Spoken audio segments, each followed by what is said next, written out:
सी दुर्गति होती जीवों की, ये सत्य मानिए। कोई महर्षि इन चोरों के बीच में आ गया हो तो पद्मासन राजा कांप गए, सीधे अंतर्धान हुए और यमपुरी पहुंचे। अरे जीव, तुझे समझाया दिया मानो दे, नहीं। उनको दुख होता है भगवान को। बड़े बड़े चक्रवर्ती सम्राट इतिहास में लिखे रह गए, कुछ नहीं। जो हमने अभी कर्म किया वो अंतर्धान हो गया, तुम्हारे पीछे लगा है।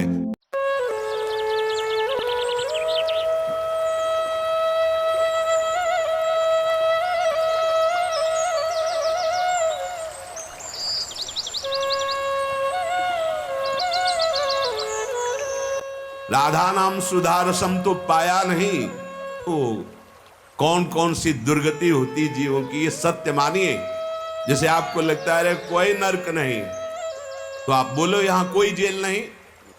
मनमानी आचरण करोगे, कानून के विरुद्ध करोगे, पकड़े जाओगे, और जब सजा होगी और दंड मिलेगा तब तुम्हें पता चलेगा। ऐसे ही पूरे त्रिभुवन का दंड विभाग है यमपुरी।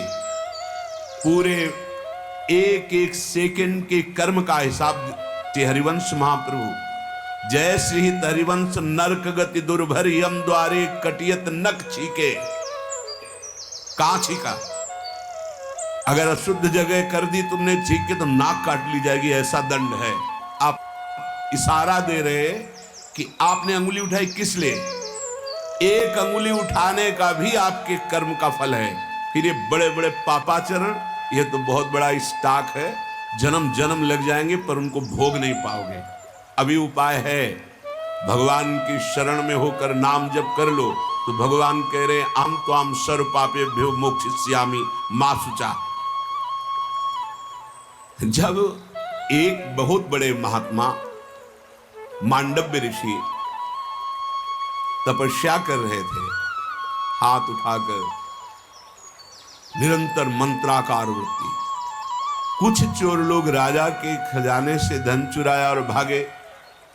राज कर्मचारी उनके पीछे लगे। उन्होंने देखा महात्मा का आश्रम है, यहां छुप जाए तो शायद राज कर्मचारी यहां ना देखे, और वो अंदर गए, संपत्ति वहां छुपा दी और स्वयं छुप गए। कर्मचारियों ने, किसी ने बताया, अभी जो भागती हुई गए महात्मा के आश्रम में गए, चोर भी मिल गए, सामान भी मिल गए, जो संपत्ति थी। पक्का विचार किया कि महात्मा नाटक कर रहा है। मांडव्य ऋषि प्रसिद्ध महात्मा है, वो सत्य तपस्या में लगे थे। उनको बंदी बना लिया, उनको होश ही नहीं है, वो तो समाधिस्थ है। राजा के सामने पेश किया गया, जैसे कोई नशे में हो ऐसे हैं वो। जाओ इनको शूली की सजा चढ़ा दो।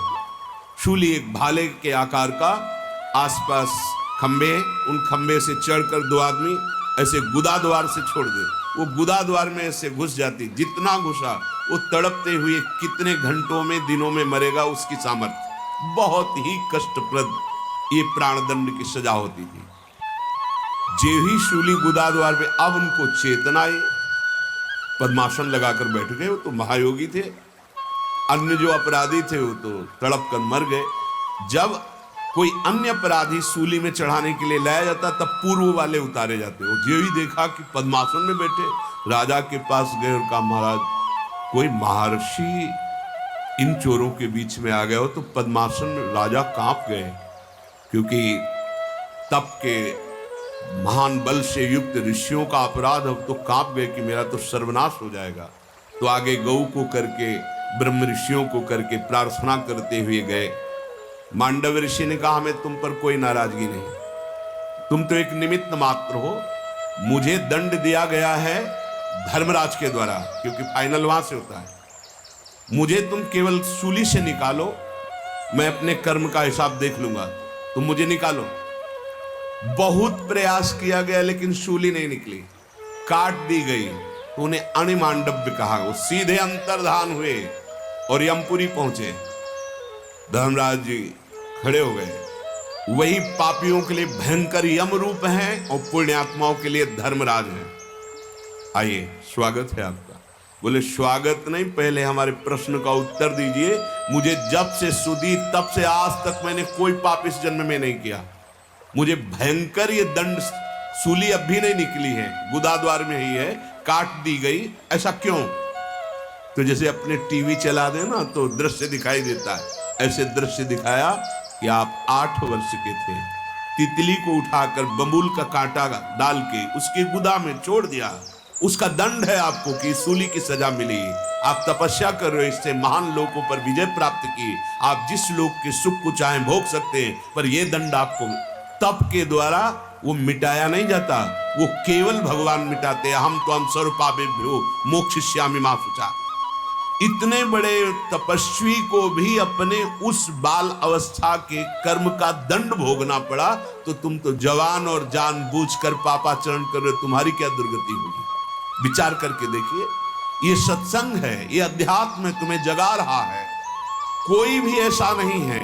महाभागवत भीष्म जी 6 महीना बाणों की सैया पर, बड़े बड़े महात्माओं को, रामकृष्ण परमहंस जी के गले में कैंसर, भाई जी से हनुमान प्रसाद पोद्दार जी के उदर में कैंसर, ये बड़े बड़े महात्माओं को कष्ट भोगना पड़ा। आप क्या चीज है?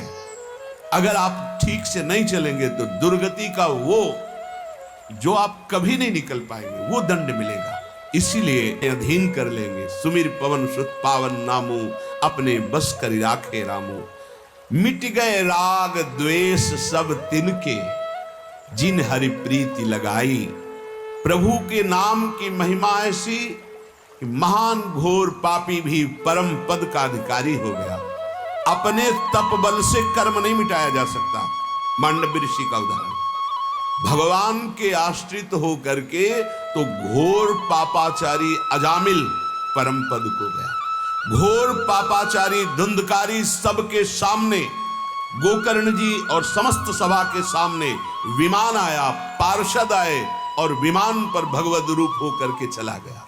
भगवान का आश्रय, एकमात्र भगवान का आश्रय, केवल बड़े बड़े चक्रवर्ती सम्राट इतिहास में लिखे रह गए, कुछ नहीं। वो जीव जो अभी सम्राट है, आचरणहीन हो गया तो नाली का कीड़ा बन सकता है, वो सुअर बन सकता है, वो प्रेत बन सकता है। कर्म का बहुत बड़ा प्रबल रूप है। जो हमने अभी कर्म किया वो अंतर्धान हो गया, तुम्हारे पीछे लगा है।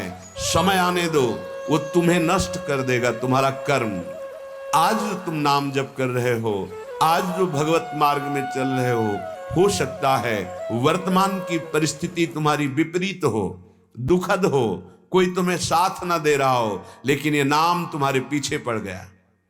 अब तुम्हें सच्चिदानंद सुख में डुबो के रहेगा। जब असत कर्म तुम्हें दंड दे के रहता है तो ये सत्कर्म कैसे नष्ट हो सकता है? ये तो अविनाशी है, ये तो तुम्हें सच्चिदानंद से मिला के छोड़ेगा। इसलिए समस्त कर्तव्यों का फल है प्रभु के चरणारविंद की रति हो जाना। उस रति का स्वरूप है एक क्षण भी नाम का विस्मरण ना होना।